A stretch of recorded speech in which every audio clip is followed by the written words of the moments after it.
Desperado, why don't you come to your senses?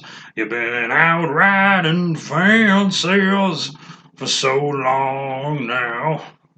Well, you're a hard one, and I know that you got your reasons. These things that are pleasing you will hurt you on the hardest part of the ring.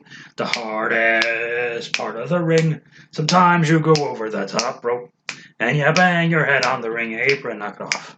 That's when you feel like a big dope, because they're the worst bumps you can be taking. Oh, it's the hardest part of the ring. The hardest part of the ring. Hey, double claps.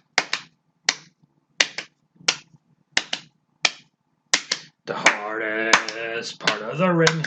The hardest part of the ring. Ba-da-ba-da. Whoa, hey, what do you say? It's me, Bob. What's going on, Bob Squad? Thanks for joining me once again.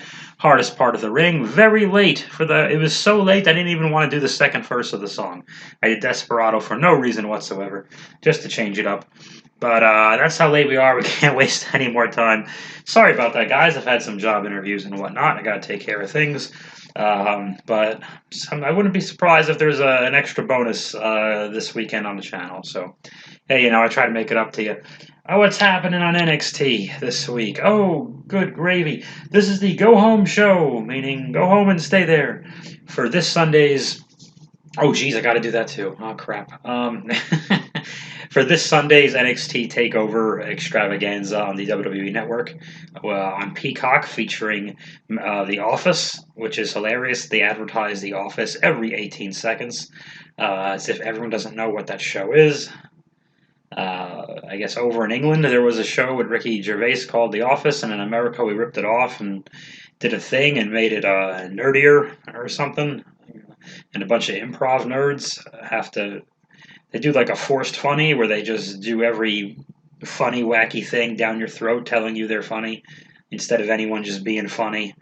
And this is the give up show for people in American life. This is when you work in an office or have a job you hate, and you sit back and you watch and go, wow, that's even crazier than the place I work at. They should do a show on a place that I... No, they shouldn't. Everyone says that. Your workplace is not funny. I'm sure you think it is. Everyone says that. It is not. In my time in stand-up comedy, how many times has someone come up to me and said, man, you should, during my day jobs, you should do a skit, you should do a routine about this place. This will give you some. I bet this place gives you tons of material. No, it doesn't. None of them ever did. They're not that interesting. Just want to let you know. Okay, we open a show. We open a show with Hulk Hogan slamming Andre the Giant. Of course we do. And we have Austin Theory versus Oni Lorcan. Last week, I think I said this on a podcast, they were going to probably have a match. Both of the guys to which they are sidekicks, both of their mentors, Pete Dunne and Johnny Gargano respectively, did not win the three-way thing because it was a no contest because of Adam Cole. So Lorcan and Austin fought in the back. And they're entering the ring, and we see an earlier today thing. And I like the earlier today backstage fights better.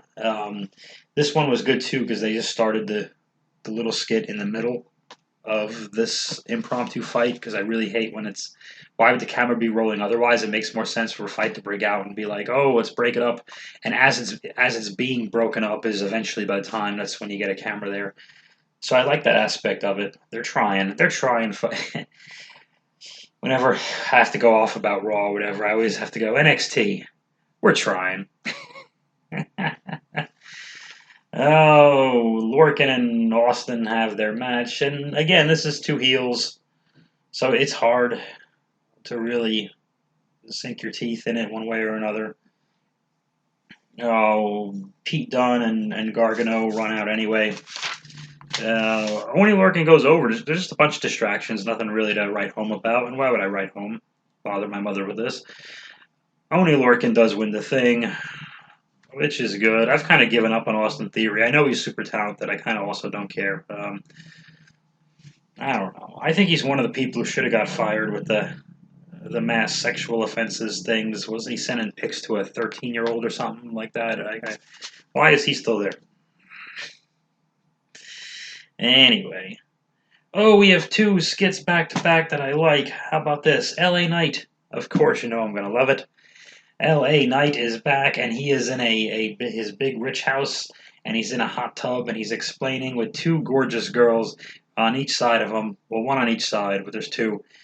So this way they've like three ways, I think, with the privates and the nudity, and then the thrusting, and then the resulting in climax and what have you. You understand? We're all adults here. Um, he's talking about how he's going to carry on the $1 million legacy and beat Cameron Grimes and take over or something like that. And we're not supposed to know yet the big reveal for later. They made it so obvious, so they told us on every social media thing they had, so whatever. So LA Knight he starts laughing about what a joke Cameron Grimes is, and then the girls start laughing when he laughs, and then they keep laughing, and he goes, "That's enough." So great. He gets into some fancy sports car thing, and he takes off, and just being a cocky ass. Then we cut to Cameron Grimes, and I guess he's spending his money the way like us bad adults would. He's being more of an idiot. He's got a big fancy pool, but he's doing cannonballs in it, and he's having a great time. I love these back to back. We cut to Doc Hendricks, aka Michael P.S. Hayes of the Fabulous Freebirds, because the In Your House thing is all about mid-90s nostalgia, which is funny to me and kind of fun because that's a time they don't like to admit ever happened. They always like to go from like golden era to maybe a couple of things with Brett or Sean in mid-90s, and then they go right to Attitude, and they never spent a lot of time on that 94 to 96 whatever was happening. Yeah, like 96, yeah, like they'll always show Shawn ziplining in WrestleMania 12, but they're not showing too much of that. From the same show, they're not showing pretending Roddy Piper is in O.J. Simpson's White Bronco. And Goldust's package just hanging out. Good, never wore any underwear. You always just saw like Dustin's twig and berries left and right. That should be the picture for the. No, it won't. I won't do that to you. I'm not that much of an ass. Oh, Escobar and his bad heels, his evil luchas are there, and they hate Bronson Reed. And Bronson Reed comes out and he talks about poop. Did Vince write this? And he says he squeezed everything out of Escobar. Escobar was full of it, but he squeezed him out of it when he crushed him against the wall or whatever. And then MSK has to show up. Memorial Sloan Kettering. Midget Street Crew shows up. And the three faces run in, a little brawl. Three heels powder out, and Escobar says a takeover. How about we do this all in one match? Winner take all. It's the three of us, the three of you, both the tag titles and your North American thing are all on the line. I hope they do a title switch there. That'll be interesting. I like Bronson, but sorry. I don't like Bronson more than I hate MSK. Oh, Poppy is there. She's the Bad Bunny of NXT. What do they do? This skit where I don't know what she was doing. I think she was just standing there. A blonde lady is talking to Candice LeRae and Indy Hartwell, and then Indy gets excited about Dexter Lumis and goes off to find him so they could have relations with the privates. And then Ted DiBiase is backstage and he's walking. And then Poppy is back again with William Regal and Triple H, and Triple H is blown away that she's releasing the album right then and there at the press of a button, which I don't believe. It is really silly to have Triple H. Of course, he should be nice to Poppy, and he should put her over as a musical guest and say, your stuff's awesome, we're happy to have you, yada, yada, yada. But Triple H, didn't he just induct Ozzy Osbourne into the Hall of Fame? Didn't he become friends with Lemmy? Like, Jesus. And Arnold Schwarzenegger, why would he be that impressed by Poppy? Like, why wouldn't he just, oh my God, you're a 20-something-year-old, like, 88-pound girl, blah, blah, blah, blah, blah. She's actually hot, no doubt about it. I have relations with her, but I'm just saying, and I like her stuff just fine, but it's just weird that he was friends with Lemmy. Why is he blown away by and just acting all cool with it? Why would you be blown away by Poppy if you were friends with Lemmy? There's a pecking order. I don't know what's in between Lemmy and Poppy, but there's a lot that's in between. So anyway, but they got to put her over. She drops her album right there, and he's blown away by the technology. He doesn't understand it because they're going to reenact the old GIF of Shawn Michaels hunting and pecking on the computer in '96, and they redid it I think last year with the dog and Shawn and Triple H. I don't know what Road Dogg's health is like, but they'll do a nod or two to that. Hopefully Todd Pettingzoo is in there. Remember when he used to call him that? I think Lawler called him that.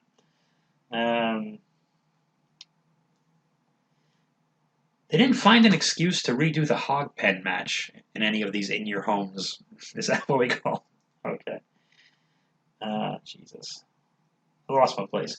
Oh, Dexter Loomis shows up and stares at Poppy. Now the screen is getting crowded, and he shows Poppy a picture. And Poppy says thank you, and she hugs him for way too long uncomfortably, but I was a little aroused, so it was fine. And Indy Hartwell walks into the shot to have more people on camera at the same time. And she turns around and runs away, and she's heartbroken because she saw what, as far as we know, is a platonic hug. You can't hug one another? I don't understand. I don't understand. Why? I get hugs from my female friends all the time. I'm not having relations with any of them. It's just a thing. I hug my dude friends plenty of times. Sometimes too much after a couple of beers. All right, enough, Bob. Why don't you just relax? The best segment of the night, once again, is the three of them. The $1 Million Man, Ted DiBiase, is in the ring saying two men have to compete to carry on the $1 Million legacy. Would Cameron Grimes and LA Knight please get out here? And you see Grimes and Knight trying to walk ahead of each other backstage in a hallway. Grimes holds up some money. Knight knocks it out of his hand, so then Grimes has to go back and get it, and then Knight enters first. But then Knight is interrupted by Cameron's music. It was just a nice back and forth instead of just... Part of me is like, hey, shouldn't they be punching each other the second they see each other? But they're on their way to a career goal, so I can kind of see how they're like, I'll punch you, but not now. And it's not like a blood feud at this point anyway, so you can kind of calm down a bit. This is a lot of fun. Grimes has his character down more than ever. Because I've been going off and jerking off LA Knight on all these things. I realize that. Grimes has his character down, and he's clearly the babyface of the situation. And even though he's competing for one of the best heels of all time's affection, which is strange, but nevertheless, Grimes is somewhat morally bankrupt, but he's grown on us. And it's got to be a case of nothing changes much about him except who he is acting Grimes-ish to, which is the best way you turn a heel face. But LA Knight, on the other hand, just does his thing awesome. He's got his stuff down. It doesn't sound like anyone's writing it for him. And the $1 Million Man, of course, says we have to have a ladder match. He left out the word A. He just says, this is called ladder match, which is just hilarious. like he typed it in another language into Twitter, and then they Twitter translated it for him. Like, it was just hilarious. And a gold ladder, and I love how they call it a solid gold ladder, a gold plate, and not just a gold painted ladder. It's a gold plated ladder, which just makes me laugh so hard. And Grimes is cutting his promo, and he starts climbing up the ladder, and he says, but wait a minute, what's at the top of this thing? What are we going to fight? Which makes perfect sense. It's a logical question to ask. Ted DiBiase, well, I'm so glad you asked, brings out, obviously, the $1 Million belt in a briefcase, which we all knew was happening. It's kind of obvious. So we're going to have a new $1 Million champion, which, I mean, yes, I'm sorry, should be LA Knight. Grimes can take the loss. LA Knight cannot. As my good friend Brian Yang pointed out to me, I couldn't agree more. Yeah, Knight can't be losing. He already lost to stupid Jake Atlas, and he shouldn't be losing to Jake Atlas. So Grimes can take the loss and fight back and get revenge from underneath. So when Grimes finally does win the thing, when Grimes finally does Virgil the thing, oh God, I hope they don't. I hope they don't bring him back. Let's not say that out loud anymore. But when Grimes finally does or doesn't, but if he finally beats LA Knight for it, we can cheer Grimes for the chase. Because if Grimes just wins it flat out this Sunday, it's like kissing your sister, as they say. Kinda hot. Oh, no, Jesus, Bob, okay. I don't have a sister, thank God. Knight enters. Oh, I wrote this down already. Okay, so something happens with Regal Cross and Regal and is arguing with carrying Cross and Scarlett for a second backstage, just to get the champion on the show. Indy Hartwell is backstage and she's upset, and Candice is in the ring, and Candice is yelling at Poppy. She's upset about Poppy, and Poppy walks out to the entranceway, not the ring. And Candice is doing her thing great. Poppy says what they really should do with these musical celebrities. She literally says, "I'm not a wrestler, but I know someone who is." And this brings back Io Shirai, and Io runs in and beats up Candice for a minute, and we celebrate the return of Io. I thought Io's issue was going to be with Frankie Monet, who was not on the Hulu edition. I don't know if she was on the big edition. Frankie Monet was not on the edition or mentioned on this broadcast, so I'm not sure what the situation is there. Unless is Candice. I mean, my guess is Io and Poppy versus Candice and Indy, but we don't know if Poppy. I hate that. I'm not body shaming here. I am. I guess Poppy's very thin though. Like she's gonna. Yikes! That ring don't tickle, folks. Doc Hendricks is back. I forget what he said. I think he announced that gold ladder match thing. Beth Phoenix, God bless her. Beth Phoenix says she had some 90s. She was with the announcers, Wade Barrett and the other guy, and she says, my Doc Hendricks has all my nostalgia, my 90s nostalgia up. Takeover will be all that and a bag of chips. And God bless her soul. She is the greatest. Beth Phoenix and Batista are my two favorite I love you more after wrestling wrestlers. Because I wasn't even that big on them when they were wrestling, or even in their Hall of Fame. But over the last few years, they have grown on me.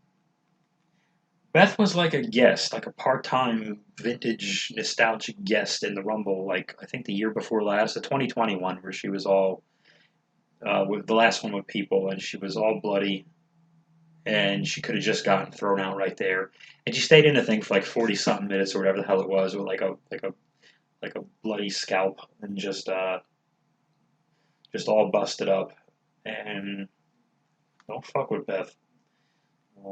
Anyway, Dakota Kai wrestles Ember Moon. Dakota is the one you fight on the way to Raquel. I was like, it's probably best to beat Dakota here, even though I like Dakota. They did a DQ anyway, so that shows you what kind of chance Ember Moon has of winning this thing and take over against Raquel. And I think they just beat up Ember after it, or she fought back. I don't even remember. But there was a DQ. Is that the only match they've had so far? Only Lorcan and Austin Theory, that gets 64 stars. Dakota and Ember Moon get 62 stars. I think that's it. Everything else was a segment of some sort. Okay. Scarlett and the other guy are in black and white. And for something, I don't know why. Regal and Cross and the Scarlett are having a conversation. Anyway, it ends up in a big fight with everyone but Adam Cole. So you know Cole's coming out last. So Cross is fighting off Dunn, Kyle O'Reilly, Gargano, and they're all taking their turns trying to do stuff to him, and then he's beating them up, and they're beating each other up. And Cross is alone in the ring, and of course, sneak up from behind, Adam Cole, super kick, Shining Wizard, last shot, whatever thingy. Cole stands tall, holds up the belt. We're off the air. Okie dokie. Kind of a boring segue, I'll be honest with you. It was a little predictable. I was like, okay, everyone but Cole, and Cole's the most interesting part of this because he's been away the longest. So the return of is he or isn't he, or is he going to find a way to beat someone who isn't Cross for the thing and then do the Cole Cross match, which looks like where we're going. I thought we were just going to do Cross and Gargano. I'm glad they're not, at least not right now. That would be fine on TV, but maybe that's what they're going for, the eventual Cole and Cross. Yikes, that sounds painful. The eventual Adam Cole versus Karrion Kross and Scarlett thing, which just puts Kyle O'Reilly further on a back burner. So your number one face, the champion on NXT, is like barely a face. He's just kind of wrestling heels sometimes. So it's a little tough. It's a little odd. The recap of the promos they showed with Cole and Cross were better than what they did um, this week. So what they did 2 episodes ago with Cole cutting that promo in Cross's face was, I think, did more to hype, at least to hype me up for this match than this segment. Um, I don't know, because Ted Knight, it's just a Caddyshack just yelling at people about golf. DiBiase, LA Knight, and Grimes, and Candice Poppy were really the more interesting parts of this whole program. And but the match, the 5-way, I mean, it's going to be at least 40-something minutes, and it'll be a knockdown drag out. I mean, I'm just expecting Cross keeps the thing. But that's that. If Cross loses it, obviously he's not taking a fall, and it's Cross or Cole this Sunday, and everybody else is there to be there. But it's hurting a little bit. I think Cross kind of has the same problem that a lot of the champions have right now. Cross has the same problem that Raquel Gonzalez has right now. There's no opponents. And the thing is, Dunn, and I think he did the rematch with Finn, right? Dunn, Finn, Gargano, Cole, Kyle, any of them versus Cross are awesome matches, but even though we haven't seen all of them, I kind of feel like we have. And once you do the 5-way, then you do the singles afterwards, it kind of feels like we just saw it. So maybe, I hate to say this, but maybe Cross and Gargano would have just do it, but I can't believe Gargano would beat Cross, so I don't really see that happening. Maybe Kyle and Cross. Maybe hype up. This is Kyle's chance. Kyle's chance. Don't mention Cole and have Cole can get him later. But then Kyle and Cole have to have another big blow-off match, and they already did have a big blow-off match. I don't really know. It's a bit jumbled. I think because Cross's status is so vague and strangely defined that it really makes it harder to cheer or boo his challenger. Because if Cross is still a cool badass, and Kyle's a more fun, kind of cocky babyface, well, I'm not really that behind Kyle as the underdog because this cool badass is a babyface instead of a heel monster. So my sympathy is going to be still somewhat divided. Yeah, it's tough. I don't know.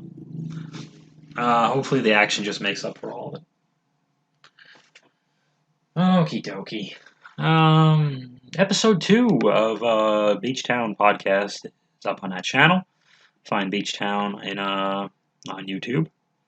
If you're not subscribing to that already, please do. Or follow Twitter at Beachtown Comedy. All the links are there. Yada yada yada. So please check that out. Jesse and I, put a lot into that. It's a nice, good mental health podcast just to cheer you up. There's usually some toy talk comes up here and there, and there's my toys are always in the background, of course. I do a review of the film Dirty Dancing on this one. How about that? And I unveil the Bob Dance at the end of the Dirty Dancing review. So if you want to see the Bob Dance, the first place to see it is episode 2 of Beachtown Comedy. So please do. Nothing else going on wrestling. I'm going to try to check out Ring of Honor and the UK show today. I want to check that out as well.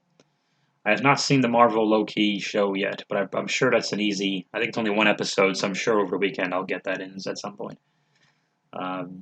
Yeah, I want to check out Ring of Honor. See if my boy Danhausen is on it. And if not, I'll be very upset. And the enemies will be cursed. Okay. You guys are tremendous. Thank you very much. I'll see you this Sunday. I'll be watching NXT TakeOver. And there'll be plenty of wacky, different types of backdrops and slams and DDTs on a ring apron, which is the hardest part of the ring. The hardest part of the ring. Ba-da-ba-da.